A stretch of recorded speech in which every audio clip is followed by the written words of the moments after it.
primeiro eu queria agradecer, em nome da Giovana, que me fez o convite diretamente, mas a Liga de Oftalmologia da UEM, pelo convite. É um tema que eu gosto muito, porque a minha subespecialidade, né? E então é um prazer poder compartilhar com vocês um pouquinho, tá?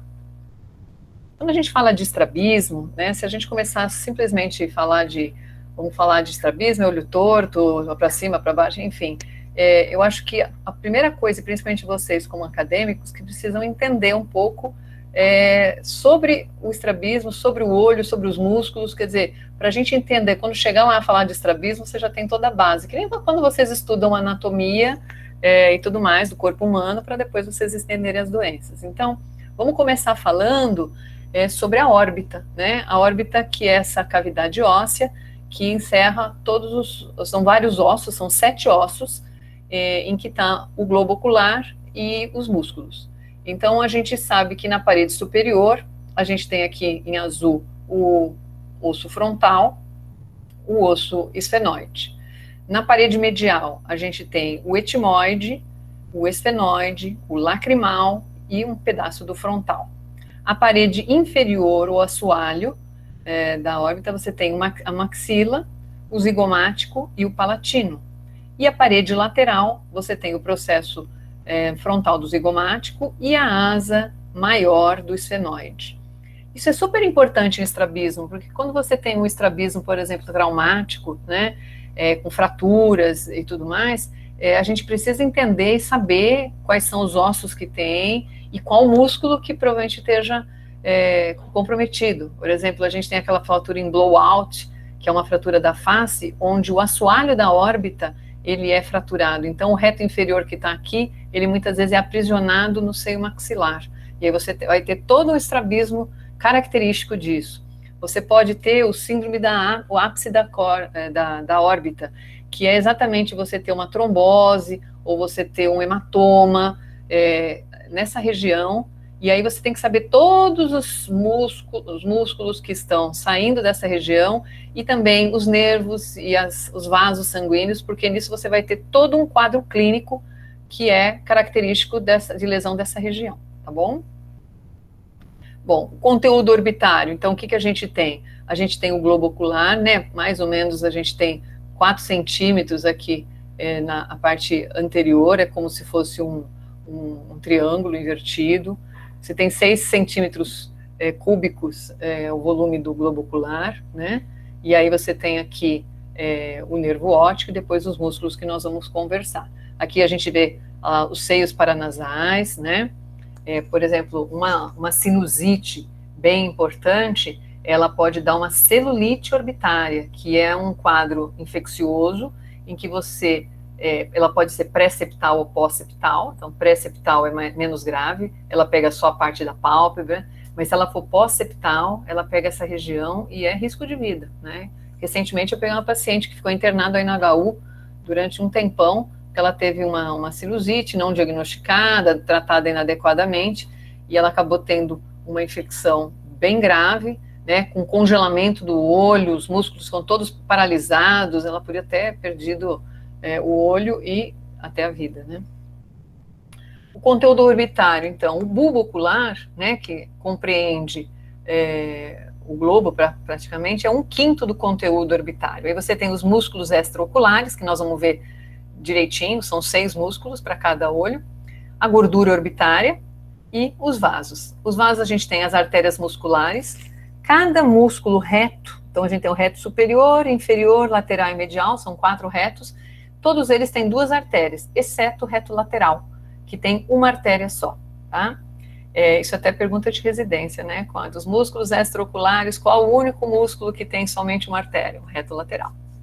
E eles vão seguir anteriormente, através dessa região, e irrigar o segmento anterior do olho, né? Que é a córnea e a conjuntiva. E tem os nervos. O ápice da córnea, que é aquele que eu estava falando para vocês, do síndrome da ácido da córnea, você tem o anel de Zinn. O anel de Zinn, ele é essa estrutura onde tem origem os 4 músculos retos e o músculo oblíquo inferior. Então, nessa região do ápice da córnea. Então, se você tiver qualquer lesão, hematoma, trauma, qualquer trombose nessa região, nós vamos pegar os 4 músculos retos e ainda o oblíquo superior.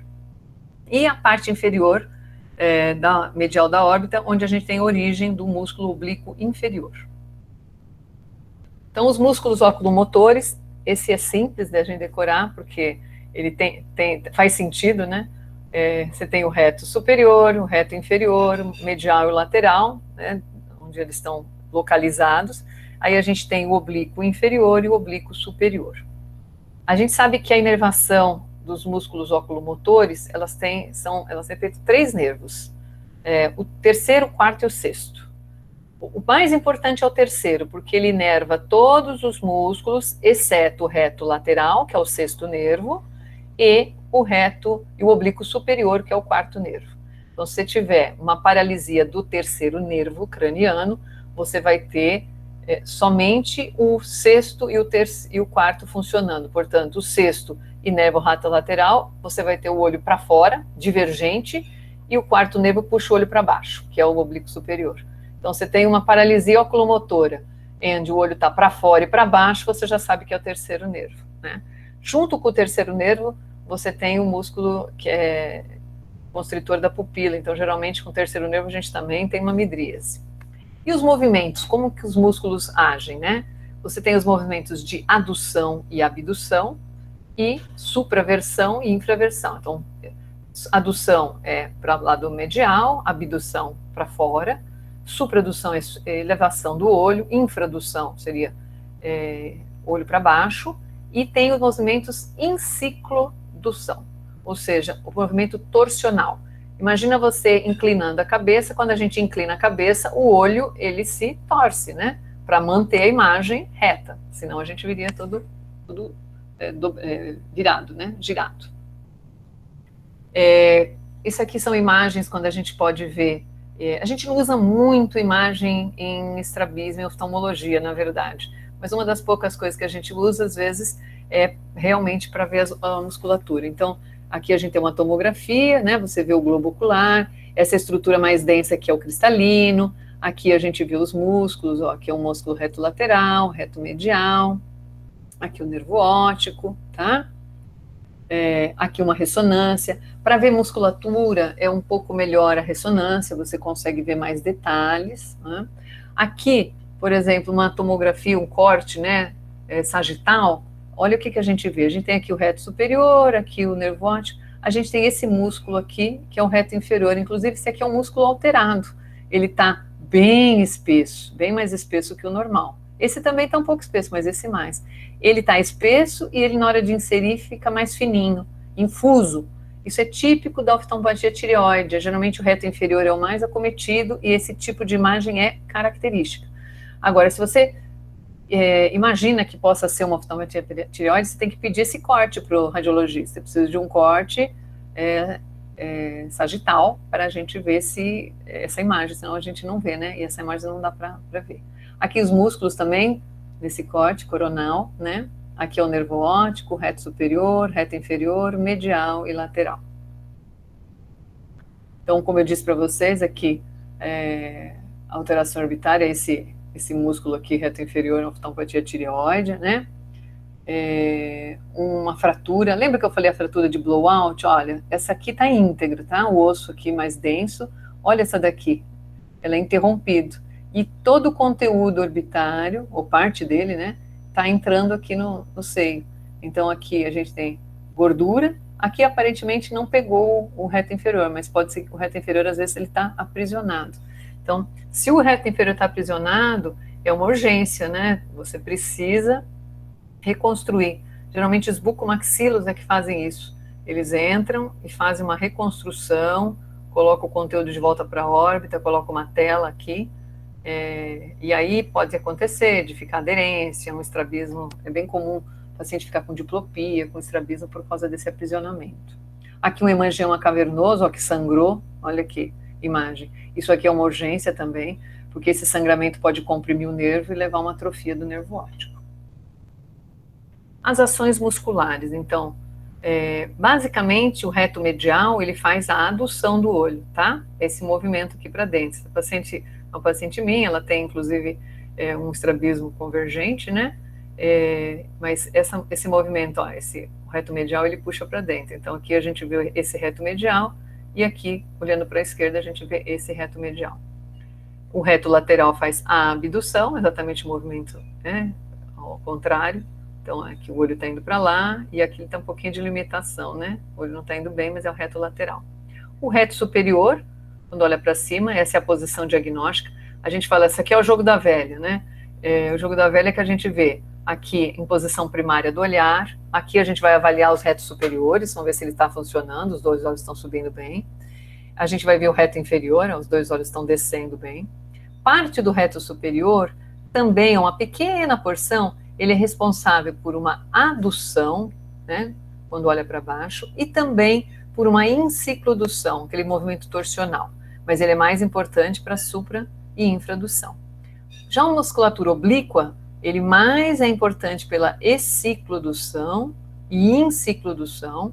Então, quando a gente, por exemplo, inclina a cabeça para o lado do ombro esquerdo, né? O olho direito faz uma exciclodução, né? Ele torce para fora para poder... E o olho esquerdo faz uma enciclodução. Bom? Então, quando a gente vai estudar a motilidade ocular, né, um estrabismo, o paciente chega com estrabismo no consultório, é isso que a gente faz. Para vocês, o que é importante? Para quem não for fazer oftalmo, por exemplo, mas vai fazer internato, vai passar no pronto-socorro. Chegou um paciente que está reclamando de um estrabismo agudo e tudo mais, esses movimentos você tem que pesquisar. Então, é muito simples, com uma lanterna, pede para o paciente ficar com a cabeça parada, e aí você vai ver como é que ele olha para o lado, para o outro, para cima, para baixo, para a esquerda e para baixo, para a esquerda e para cima, direita para cima, direita e para baixo. Com essa avaliação, você já vai ver, por exemplo, esse paciente, ele tem alguma limitação? Não, o olho dele excursiona normal, mesmo que ele esteja com o olho torto, ele, por exemplo, ele vai estar com o olho desviado, mas não vai ter paralisia, então não tem sinais de paralisia. Isso já fala melhor prognóstico do que um paciente que vem com estrabismo agudo e que tem uma paralisia, o olho não vai para o lado. Esse já fala a favor de ser um tumor, de ser um acometimento vascular, alguma coisa mais grave, né, de origem neurológica. Vamos falar um pouquinho das leis da inervação motora, né, que é super importante para depois vocês entenderem algumas coisas na frente. Então, a lei de Sherrington é a lei que fala da inervação na motilidade ocular, dos músculos oculomotores monocular. Então, quando o músculo agonista contrai, o antagonista relaxa. Ou seja, o olho direito, quando a gente olha para a direita, o reto lateral contrai e o reto medial relaxa. E no outro olho é exatamente o contrário. O reto medial do outro olho contrai e o reto lateral do outro olho contrai. E isso é a lei de Hering. Então, a lei de Sherrington é quando a gente fala monocularmente. Reto medial contrai, reto lateral relaxa. E o vice-versa. Quando o reto lateral contrai, o reto medial relaxa. Lei de Hering binocular. Em todo movimento binocular, o estímulo nervoso é enviado em intensidade igual aos músculos dos dois olhos. Então, vamos voltar aqui na lei de Hering, tá? Quando esse músculo, vamos olhar para a direita, o reto lateral aqui contraiu, reto medial relaxou. Isso é a lei de Hering. E a lei de Sherrington? Esse reto lateral contraiu e esse reto medial contraiu. E o reto lateral aqui relaxou e o reto medial relaxou. Então, o impulso nervoso vem para esse olho, mas vai para o outro também. E eles são de igual intensidade. A lei de Sherrington, então, como eu expliquei para vocês, tá? Isso aqui é só um esqueminha, contraiu de um lado, relaxou do outro. A lei de Hering, mostrando exatamente o que eu estava mostrando para vocês, em todo o movimento binocular. Isso a gente usa, a lei de Hering, muitas vezes numa cirurgia, depois eu vou falar para vocês como. E na vergência ou convergência, quando você vai fixar alguma coisa de perto, os dois olhos, eles vão um pouquinho para dentro, certo? Então, são músculos sinergistas que contraem igual proporção. Então, reto medial são sinérgicos. Existem outros movimentos oculares, né? Por exemplo, o movimento sacádico. O que é um movimento sacádico? É aquele movimento rápido de fixação, né? Você está no ambiente, de repente, alguém bate palma e você rapidamente, seu olho inicia esse movimento. Na hora de olhar, ele é até voluntário, mas depois que ele começou a ocorrer o movimento sacárdico, ele já é totalmente involuntário. Quer dizer, a velocidade, a direção, a magnitude é involuntário. É só voluntário que você pode olhar. Você pode escutar um barulho e falar, não vou olhar. Você não tem, mas um movimento sacárdico a gente vê esse tipo de coisa. Por exemplo, álcool sedativo pode alterar a velocidade, o paciente fica com dificuldade. Tem pessoas até que acabam tendo diplopia quando está alcoolizado, porque ele começa a ter alteração no movimento sacárdico. Quem controla o movimento sacárdico é o lobo frontal. Portanto, um AVC, uma alteração do lobo frontal, você pode ter alteração do movimento sacárdico, tá? Quando a gente lê, é muito importante o movimento sacárdico. Você fica o tempo todo fazendo pequenos movimentos nos olhos persecutórios para você conseguir, né, de uma linha a outra, tá? Persecutório ou de segmento são movimentos automáticos com a finalidade de manter as imagens sobre as máculas. Lembra que a mácula é o centro da visão.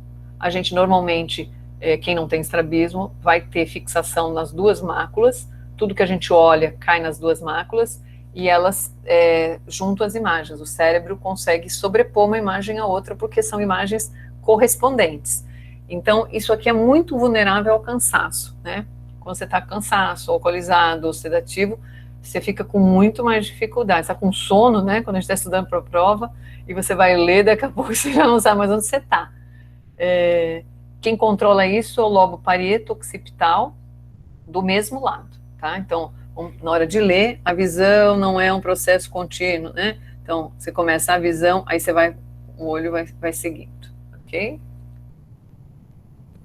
A vergência, quando você usa os dois olhos, faz a convergência ou a divergência, eles vão na mesma direção, mas em sentidos inversos, são lentos, para que os objetos de diferentes distâncias impressionem áreas correspondentes da retina, possibilitando que você funda as imagens. Por exemplo, quem joga tênis, quando vai sacar, que a gente, né, joga bola, aí você vai com a raquete, você tem que estar com os dois olhos fixos, né, em convergência, para você poder depois fazer o seu movimento na hora de atirar. E os movimentos posturais, que são mediados pelo aparelho vestíbulo coclear, são reflexos tônicos cervicais, quer dizer, você tem reflexos aqui no pescoço, para quando você vira a cabeça, você manter a fixação, né? Senão você, toda vez, como a gente falou, virasse a cabeça, a imagem ia inclinar também. E é de alta velocidade, é muito rápida. Vamos falar um pouquinho sobre a função sensorial. Nós falamos aqui de movimentos, dos olhos, mas toda a perversão sensorial, a diplopia, ou a baixa visão, enfim, são perversões que o estrabismo causa sensorialmente. Eu vejo muitos pacientes ainda chegando no consultório, às vezes até com crianças maiores, ou até adultos, imaginando que o estrabismo seja só um problema estético, cosmético. Também, mas não sabendo que quando o paciente tem um estrabismo, ele vai ter repercussões sensoriais, ele vai poder perder visão, ele vai poder não ter fusão, não ter estereopsia. Então, esse é um problema que o estrabismo leva, né? Então, você fala, era um estrabismo pequenininho. Eu falo, pequeno ou grande, vai ter uma perversão sensorial. Então, vamos lembrar que você tem energia luminosa, que ela passa através das estruturas oculares, e impressiona os fotorreceptores da retina, aí as células ganglionares da retina levam esse estímulo até o corpo geniculado lateral e de lá vão para as células do córtex visual, né, que está na parte occipital. Cada célula ganglionar da retina leva uma informação de uma área precisa do campo visual. É como se fosse um pixel, né? Então, cada pixel do nosso campo de visão tem uma célula ganglionar que está levando essa para o córtex visual. Como os eixos visuais são paralelos, como a gente vê aqui, existe uma superposição dos campos visuais. E aí a gente tem a correspondência retínica. Cada ponto da retina corresponde com um ponto do outro olho, né? Cada pontinho. Isso é muito importante, a correspondência retínica, para vocês entenderem a diplopia depois, tá? A gente fala que o córtex visual é o occipital, mas vocês lembram dos movimentos tem lobo frontal, que tem lobo parietal. Então, qualquer lesão neurológica, você pode ter vários problemas sensoriais, né? Você pode ter um problema não só na acuidade visual, mas assim, da localização espacial, dos movimentos e tudo mais. Então, os conceitos sensoriais que eu quero que vocês saibam, e eu acho que se dessa aula vocês conseguirem entender um pouco disso, nós atingimos um objetivo, é a correspondência retínica, que eu acabei de falar para vocês, a fusão, a supressão, a diplopia e a estereopsia. Então, para entender estrabismo, a gente precisa entender isso. Vamos falar da fusão. A fusão é a superposição das imagens graças à visão concomitante dos olhos, de um único objeto usando o conceito da correspondência retínica. Ora, eu estou vendo o balão aqui, aí cada pontinho do balão impressiona uma área da minha retina, que vai mandar o estímulo através da célula ganglionar. Se a gente está com os olhos paralelos, cada pontinho desse visualizado vai mandar para o córtex e a gente vai ter superposição dessa imagem e ter um balão, certo? Então, esse é um alinhamento normal. Vamos pegar um paciente já adulto, uma criança maior, que uma criança menor é diferente, e a gente, de repente, traz um estrabismo, né? Tem um AVC, um tumor, e ele tem uma paralisia, por exemplo, aqui do sexto nervo, e ele faz uma esotropia aqui do olho direito. Então, na hora que ele olhar o balão, vai pressionar uma área da retina, mas vai pressionar uma área diferente do outro olho. E aí, a área que seria correspondente ao balão, ele vai estar olhando outra coisa, né? E ele não consegue, na verdade, fazer uma superposição de imagens diferentes. Isso não acontece na prática. Simplesmente, o balão que ele estava vendo na área correspondente vai parecer que está fora do lugar, por isso que ele vai ter a diplopia, tá? A supressão. Então, eu disse que nas crianças pequenas, abaixo de 6, 7 anos, não existe diplopia quando o paciente tem estrabismo. Por quê? Quando o paciente começa a entortar o olho, e esse mecanismo de ver duplo, né, de ver uma imagem do lado do outro, ele rapidamente é suprimido, onde uma imagem é percebida e a outra desconsiderada, né? Então, aqui a gente tem um exemplo, onde você tem o balão, e aí o olho direito vê dessa forma, e o olho esquerdo vai ver o balão mais longe, né, da onde deveria estar. E simplesmente o cérebro da criança, do olho torto, ele anula essa imagem, ele vê um só, tá? Aqui, um estrabismo também, e aqui nesse caso existe o que a gente fala escotoma de supressão. Então, uma criança pequena que está com o olho torto, ele não vê duplo por causa da supressão. A supressão é importante porque quando a criança começa a suprimir a imagem, né, ele começa a desviar e rapidamente, em horas ou poucos dias, ele já está suprimindo. Ele começa ao invés de ver duplo, a baixar a visão desse olho, e a gente vai explicar. Aqui eu estou explicando a diplopia, né? Esse ponto estimula essa área da retina e está estimulando uma área diferente da retina.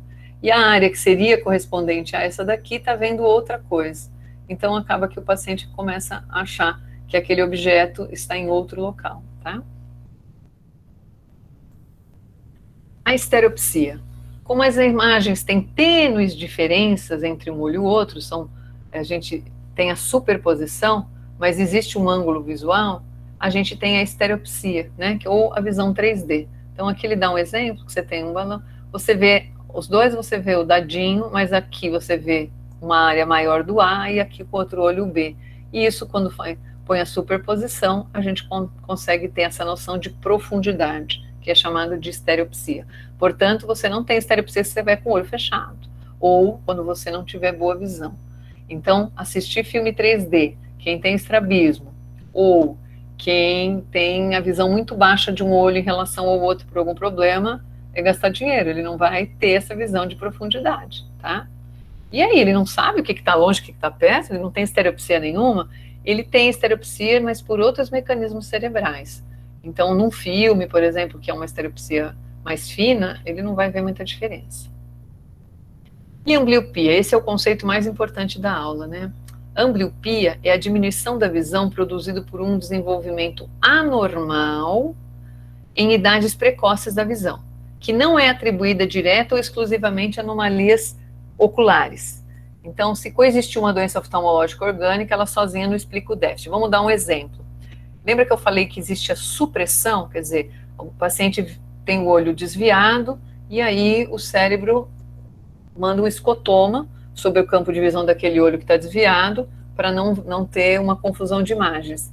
E aí essa supressão, quer dizer, esse não uso faz com que o paciente comece a perder visão ou não ganhar mais visão, dependendo da idade que ele está.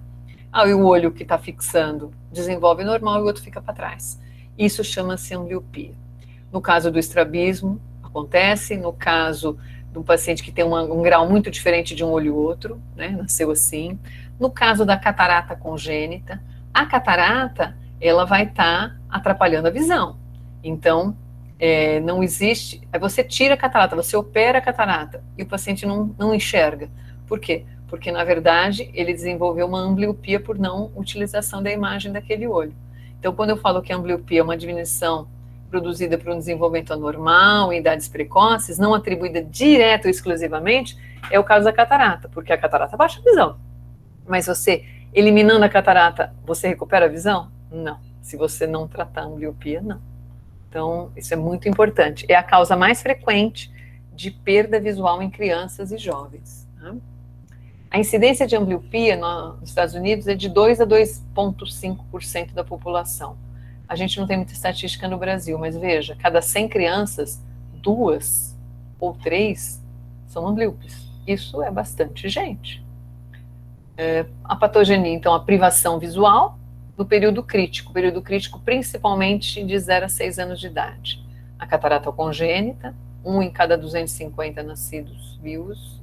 A ptose. Então, a ptose na criança, um problema não é estético, é ele cobrir a pupila e dar ambliopia. Um tumor de pálpebra, por exemplo, né? A refrativa, acabei de falar para vocês, né?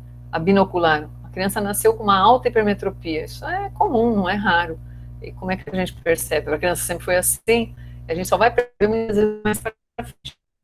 E a importância de fazer um exame oftalmológico no período crítico, nas crianças. O ideal no primeiro ano de vida, fazer o primeiro exame, depois, antes dos 3 anos. Em saúde pública, onde não dá para fazer tudo isso, pelo menos um exame antes dos 4 anos de idade, para que, se a gente tiver a ambliopia binocular, os 2 olhos têm baixa, por exemplo, tem bastante grau, ou monocular, um olho enxerga super bem e o outro tem um grau alto, a gente consegue reverter a ambliopia com tratamento. A estrábica, que é mais difícil, é mais fácil de detectar, porque começa a entortar o olho e os pacientes são levados ao oftalmologista e começam a tratar.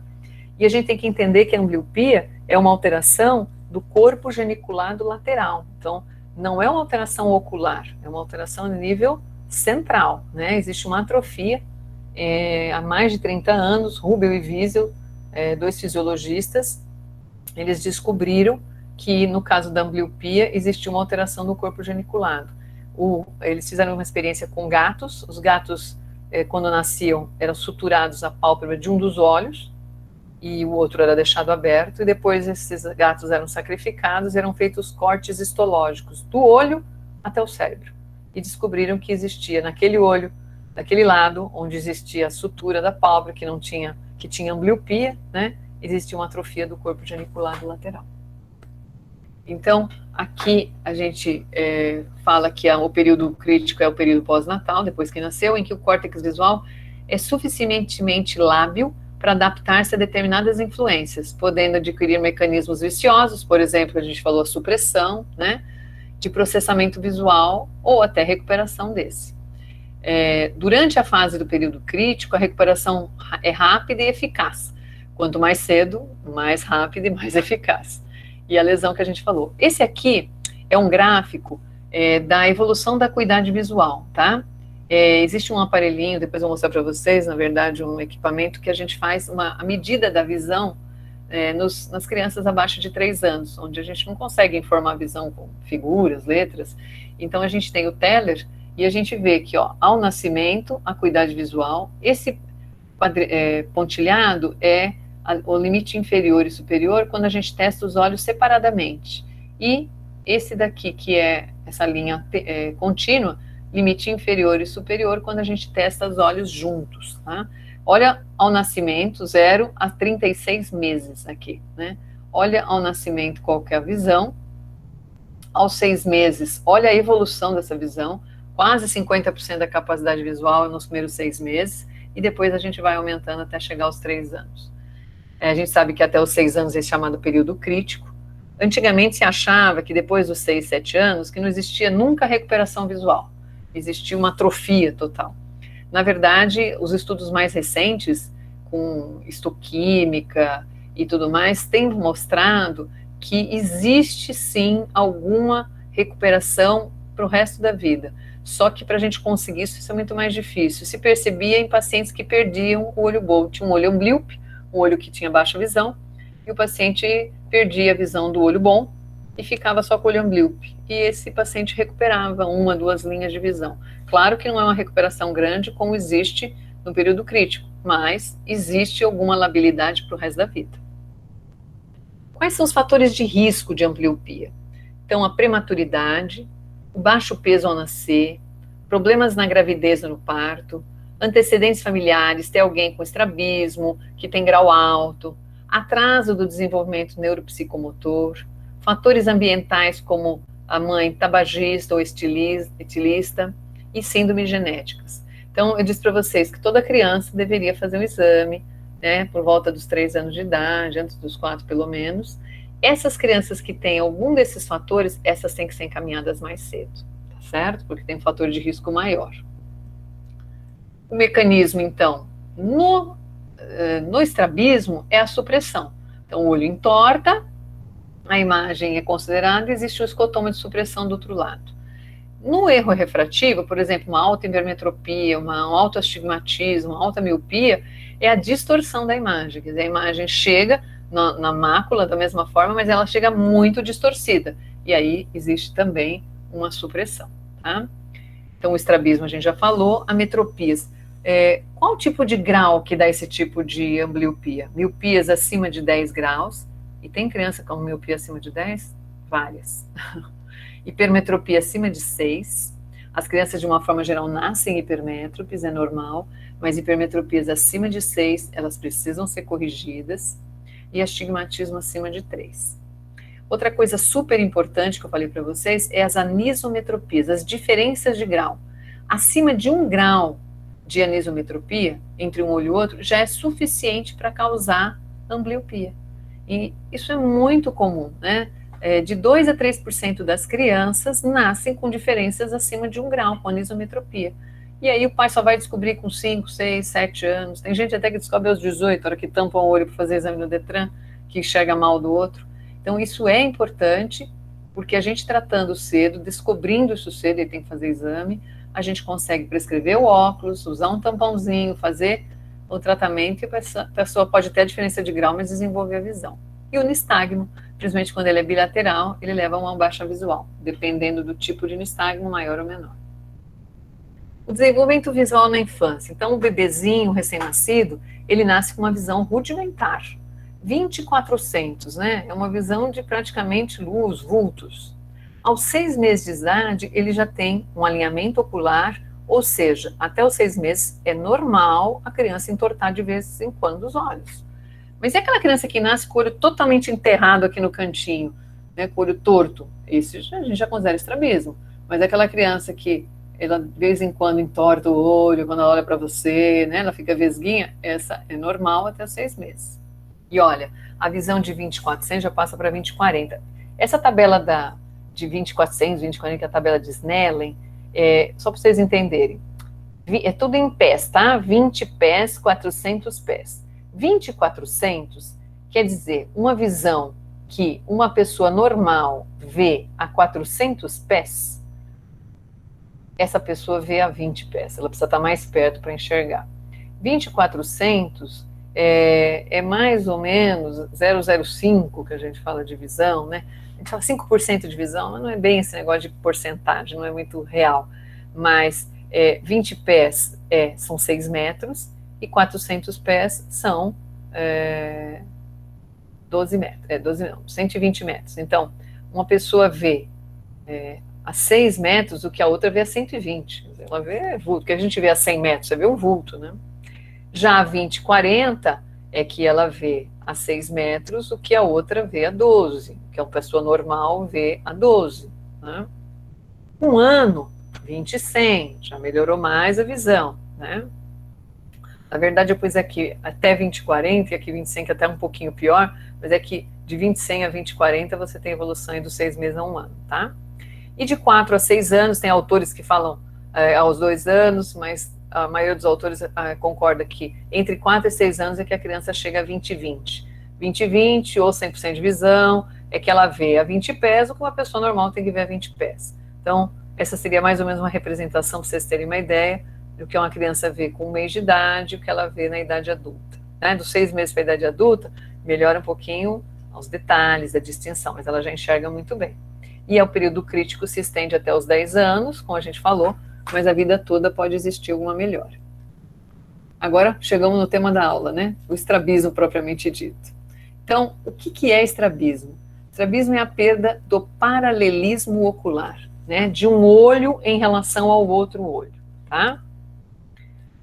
Você pode classificar o estrabismo de várias formas. Idiopático, quando você tem características familiares, é muito comum, meu tio era estrábico, eu tenho um primo estrábico, meu pai é estrábico, ou adquirido, que geralmente são em pacientes adultos, trauma, tumores, AVC.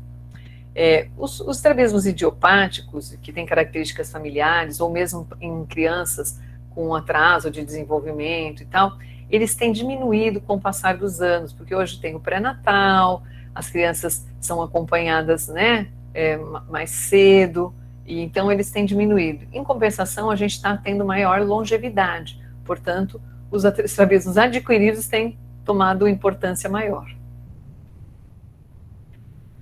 Vamos falar da nomenclatura. O estrabismo pode ser classificado no estrabismo, por exemplo, na parte horizontal, numa esotropia ou um estrabismo convergente, tá? Olha, o olho fixador é esquerdo e o direito está virado para dentro. Então, ele tem uma esotropia. Vocês estão lá no plantão, no internato, e aí vai passar um caso lá para o oftalmologista e fala, apareceu um paciente com uma diplopia, ele tem uma esotropia, né? Então, dá para entender que vocês estudaram, que estão sabendo. Uma esotropia, ou a gente chama de ET, tá? Esotropia, ET. Ou ele tem uma exotropia, né? Então, o olho fixador é o esquerdo e esse olho direito está em estrabismo divergente, exotropia. Quando você tem um olho aqui como esse, para cima, a gente chama de uma hipertropia ou um estrabismo vertical. E quando está para baixo, uma hipotropia do olho direito. A gente nunca diz ele tem um estrabismo do olho direito, um estrabismo do olho esquerdo. Isso é errado. O estrabismo é dos olhos. Tá? Ele tem o olho fixador e o outro que está desviado. Se você tampar esse olho, este olho vai para seu fixador, vai para o lugar, e se você olhar abaixo do tampão, esse olho aqui está torto. Então, na verdade, existe um estrabismo dos olhos, existe o olho fixador e o olho que está desviado. Tem síndromes especiais, síndrome de Duane, Möbius, Brown. O Duane, por exemplo, existe uma inervação anômala. Lembra que eu disse que o reto lateral é inervado pelo sexto e o reto medial, o reto superior, o reto inferior, o oblíquo inferior, tudo pelo terceiro? Então, existem ramos do terceiro que vão para o reto lateral. Então, quando o paciente vai olhar para o lado direito, existe uma contração do reto medial e do lateral, porque existe ramos do terceiro indo para lá que não era para ter. E aí o paciente, ele tem uma limitação. Ele é geralmente congênito, dá mais em menina, olho esquerdo, e é típico. Quando o paciente vai tentar olhar para a direita, ele não consegue e o olho arregala. Então, quem viu uma vez do N já vai fazer. O Möbius é uma paralisia do sexto nervo, então pega os dois bilateral, os dois retos laterais, então os olhos estão para dentro, os dois, com limitação, junto com uma paralisia facial. Também quem viu, é mais raro, mas quem viu assim de Möbius nunca esquece. né, reto lateral e paralisia facial, sexto e sétimo nervo, é bem típico. Essas crianças, a maioria delas tem inteligência normal, mas às vezes essas crianças são encaminhadas para PAI, para NPR, porque como elas não têm expressão facial, eles acham que o paciente tem retardo mental, mas geralmente não tem. E ela está muito associada, a síndrome Möbius, com Cytotec, que é um abortivo que antigamente se usava muito, hoje ainda se usa. Então, uma tentativa de aborto usando esse Cytotec acaba levando a Möbius, né? Coisa terrível. E síndrome de Brown, que é uma dificuldade de elevação quando o olho está em adução, também por uma alteração do oblíquo superior. Tá? Esotropia, ou ET, ou estrabismo convergente, 75% deles cursam com ambliopia. Então, qualquer um na família que tiver uma criança pequena que começa a entortar o olho para dentro, lembre que isso é uma emergência em oftalmologia. Em poucos dias, essa criança já está fazendo supressão desse olho e já está ambliopizando. Então, quanto mais cedo a gente levar para tratar, e às vezes em questão de dias, semanas, a gente reverte a ambliopia, pode demorar anos uma criança maior. É o mais comum dos estrabismos.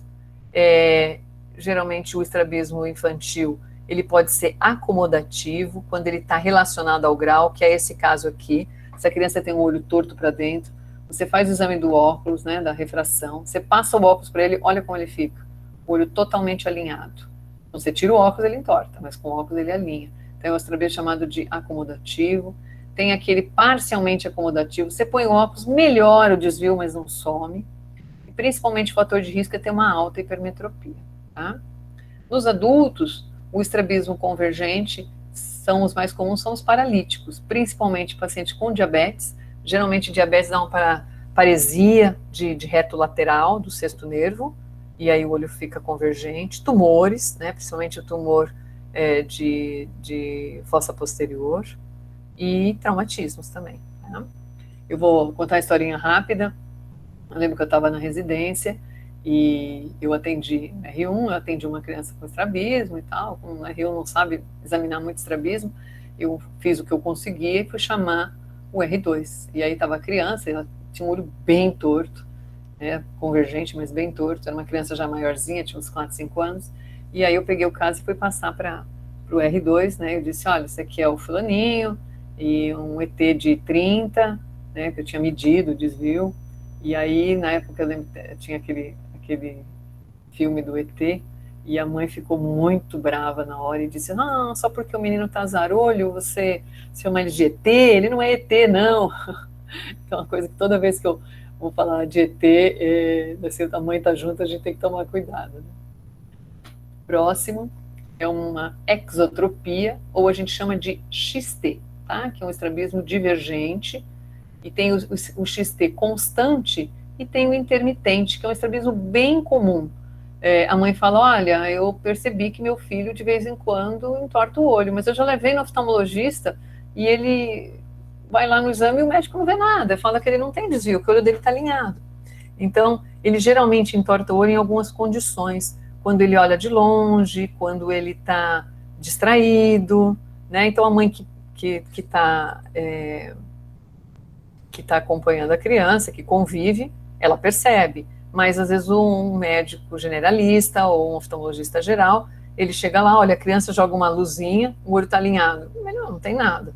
Então, um jeito disso é pedir para a criança fixar alguma coisa na distância, e aí a gente geralmente vê esse olho dar aquela fugida. A gente faz o teste de cobertura, que é tampar o olho para quebrar a fusão, né? Tampa aqui, tampa ali, aí a gente vê o desvio, tá? Tem os desvios verticais, né, que a gente chama de hipertropia ou hipotropia, é menos comum que os estrabismos horizontais, e pode ser por uma paralisia ou paresia, que é não uma paralisia total, né, parcial. Você pode ter uma alteração muscular, no caso da oftalmopatia tireoide, essa é uma paciente que tem, a gente vê, só pela face dá para ver que é oftalmopatia tireoide, ela tem o olho para baixo por causa do reto inferior que está fibrosado, ela tem uma retração da pálpebra grande, né? E pode ser idiopática também. O diagnóstico. Como é que a gente faz diagnóstico de estrabismo? Tem vários testes. Tem um teste muito simples que a gente usa muito em pronto-socorro, né? Que é o teste de Hirschberg, que é jogar uma lanterninha sobre os olhos das crianças, né? É um teste que se faz colocando a fonte luminosa para ele fixar, e aí você observa onde está a luz. Olha, nesse caso aqui, embora essa criança tenha essa parte aqui totalmente grande, né? A gente chama de epicanto, telecanto, e o epicanto dele, os dois olhos estão encostados aqui. Então, é muito comum a mãe levar no oftalmo e dizer, ó, essa minha criança está com o olho torto. E ele não tá. Se a gente olhar o reflexo, olha só como está alinhado. Eu geralmente tiro uma foto com o celular, com flash, e falo para a mãe, tá vendo? Tá torto? Tá torto? Não, não está. Esse olho está paralelo a esse. É que ele tem um epicanto grande, quando ele olha meio de lado, então dá impressão, né? Diferente desse aqui, olha. Esse aqui tá central, e olha como esse aqui tá desviado para fora. E esse aqui tá olhando com o olho, o outro tá para dentro. Então, é diferente, né? Não é um estrabismo, aqui é um falso estrabismo, é uma impressão de estrabismo, e aqui é um estrabismo real. O Hirschberg, ele é muito simples de fazer, você usa só a lanterna, só que a gente tem que tomar alguns cuidados, né? O ângulo visual, ele nem sempre ele corresponde com o eixo pupilar. Então, o centro da pupila, né? Quando você joga a luzinha e o centro da pupila está bem próximo do eixo visual, você vai ver o reflexo bem no centro da pupila. Mas existem pessoas em que o eixo visual ele é um pouco diferente do eixo pupilar. Então a gente coloca a luzinha, ele vai estar meio deslocado, mas se olha do outro lado, ele também está deslocado para dentro. É simétrico. Então esse paciente não tem estrabismo, tá? Esse aqui é quando tem o ângulo capa, que a gente fala neutro. Esse ângulo que é entre o eixo visual e o eixo pupilar, a gente chama de ângulo capa. Então, esse aqui, paciente, que o reflexo está para dentro e dá a impressão que o desvio é para fora, é um ângulo capa positivo. O ângulo capa neutro, que a maioria dos pacientes tem, que o reflexo está centrado, e você pode ter o ângulo capa negativo, onde parece que os dois olhos do paciente estão virados para dentro. Mas, na verdade, olha, né, o reflexo é simétrico dos dois lados. Os dois olhos não ficam tortos ao mesmo tempo. Um está sempre fixando e o outro está desviado, certo? Então, o teste de Hirschberg, você pode ter falha, então ele é bom com uma triagem, mas você viu que o eixo da órbita e o eixo visual podem simular um desvio que não é real, tá certo? Os falsos desvios, então aqui, esse paciente nitidamente dá a impressão dele ter um desvio para fora, né? E, na verdade, é porque ele tem uma distância interpupilar grande, aí ele está olhando um pouquinho para o lado, mas olha o reflexo, né? E ele tem um ângulo capa positivo. E esse paciente que tem um epicanto, que é aquele que eu mostrei para vocês, né? Que é super comum, tá? O cover test já é um testezinho que a gente faz com uma pazinha de cover, a gente pode usar a mão também. Vocês estão lá no pronto-socorro, parece que está desviado ou não, o que você faz? Pede para o paciente fixar alguma coisa, seja longe, seja perto, né? Se for um desvio para dentro, você faz para perto, é melhor. E aí você cobre um olho. Só que você olha lá atrás o que ele está fazendo com aquele olho. Então, você olhou, o olho foi para o lugar. Aí você mudou e o olho também movimentou-se, né? Então, olha, esse daqui está para dentro. A hora que você tampa, ele vai para o lugar. Esse olho está para fora. Você tampa o olho bom, o outro vai para o lugar. Você vê o movimento desse olho. Esse movimento você está vendo que tem desvio. E você tem o cover and cover, que é você tampa um olho e o outro, né? Você pode ter algum movimento, mas quando você tampa um só, não tem.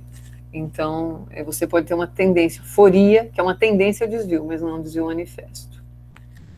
Os falsos estrabismos, que a gente acabou de falar, é uma falsa impressão de desvio, por causa da prega nasal ampla, ou porque tem o ângulo capa positivo, ou negativo, ou pela conformação óssea. Então, olha, esse paciente, você olha, parece que está torto, mas olha como está centrado, esse também, né? Eu coloquei a Cristiana Oliveira, que é uma atriz, Porque muita gente fala, ela é vesga, né? Não, ela tem uma conformação facial. Olha, aqui você vê esclera, aqui você não vê, dá a impressão que está torto. Mas olha como o reflexo está bem centrado, né? Nessa criança também. Aqui você não vê esclera e aqui você vê. Então, mas é porque ela tem um epicanto, um olho está alinhado ao outro. O diagnóstico etiológico, você pode classificar o estrabismo como essencial, aquele que aparece na infância, nos primeiros meses de vida, pode ser chamado de congênito, mas mais frequente entre 1 ano e meio, 2 anos até 4 anos, que não tem limitação quando ele olha dos lados para cima, que está associado a síndromes, principalmente a síndrome de Down, é muito comum o estrabismo. Maior frequência em prematuros, então prematuro você tem que acompanhar mais de perto, e se tem alguma história familiar. Os adquiridos, geralmente o aparecimento é mais tardio, isso não quer dizer que você não pode ter uma criança de 2, 3 anos que tenha um estrabismo secundário a um tumor. No ano passado mesmo eu atendi umas 2 ou 3. Um estrabismo, você dilata a pupila, não tem quase grau, tem alguma limitação, e aí você já desconfia, tem que pedir uma ressonância ou encaminhar para o neuropediatra e você faz o diagnóstico. Mas de uma forma geral, aparecem numa infância mais tardia ou na idade adulta, geralmente está associado com limitação para alguma posição do olhar, o início súbito, né, de um dia para o outro, pode estar associado à diplopia quando é criança maior e é secundário. Os estrabismos adquiridos, as causas, os tumores, né, e aí a gente tem inclusive os tumores intraoculares, o retinoblastoma é o tumor intraocular mais frequente na infância, graças a Deus é raro, é 1 em cada 30 mil pacientes, mas eu que faço estrabismo já atendi pelo menos uns 5, quem for oftalmologista aqui não fizer estrabismo, pelo menos 1 na vida deve atender, é muito traumático, porque é um tumor maligno, e se você faz o diagnóstico tardio, a criança pode ir a óbito, ou ter que fazer uma exenteração, tirar o globo ocular, tirar o músculo, então quanto mais precoce, melhor. Secundário é um TCE, né, acidente de moto, acidente de carro, fraturas orbitárias, distúrbios metabólicos como diabetes, hipertiroidismo e secundários a AVC. Tratamento, como é que a gente trata estrabismo? No estrabismo essencial, na infância, a primeira coisa que você vai ver é fazer uma refração e ver qual é o grau que a criança tem. Geralmente os estrabismos convergentes, as exotropias, elas melhoram quando você corrige a metropia, que é natural que a criança tenha. E algumas ametropias muito altas, você coloca o óculos, como eu mostrei para vocês, e ela some. Então o óculos faz parte do arsenal do tratamento. Todos os casos? Não, tem pacientes que não têm ametropia e que a metropia não faz diferença no grau, né, no desvio. Geralmente, uma metropia baixa, num paciente que tem estrabismo divergente, a gente nem passa óculos. A oclusão. A oclusão a gente tem que entender para que a gente faz o tampão, né? A oclusão a gente faz para tampar o olho fixador, o olho dominante, aquele que o paciente geralmente mantém alinhado, para evitar a supressão e com isso evitar a ambliopia. Tá? Ele é super importante, funciona muito até os 6 anos, até os 10 a gente usa, mas quanto mais cedo, melhor. E a cirurgia?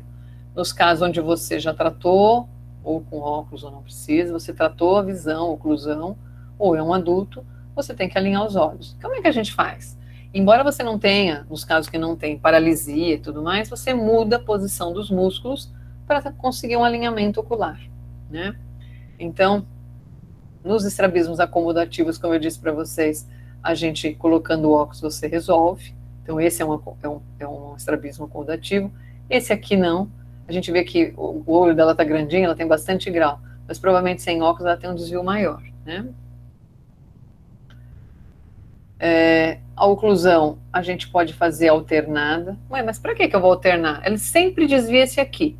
Por que eu vou tampar aquele também? Não vou tampar só o olho bom? Sim, mas se é uma criança pequena e você tampar o olho bom o dia inteiro, todos os dias, você vai acabando pisando esse olho. Então, a gente oclui mais o olho bom para estimular o outro, mas algumas vezes na semana a gente alterna, né? Para que também continue desenvolvendo o olho bom. A cirurgia, Então, esse aqui é um músculo, né? A gente está aqui pegando o músculo com o gancho. Basicamente, vamos pegar esse caso aqui desse paciente que tinha um desvio para fora. Era um paciente até que enxergava mal desse olho, ele teve um problema na infância, só que ele tinha o olho torto. Então, o que que a gente faz? Bom, embora ele não tivesse dificuldade de excursão, olha, como o olho vai para lá, para cá, para cima, para baixo, normal, eu fiz uma cirurgia em que eu peguei o músculo reto lateral e coloquei ele mais para trás, retrocedi. E aqui na parte medial, eu encurtei, tirei um pedaço do músculo e suturei. Com isso, a gente consegue um alinhamento ocular, tá?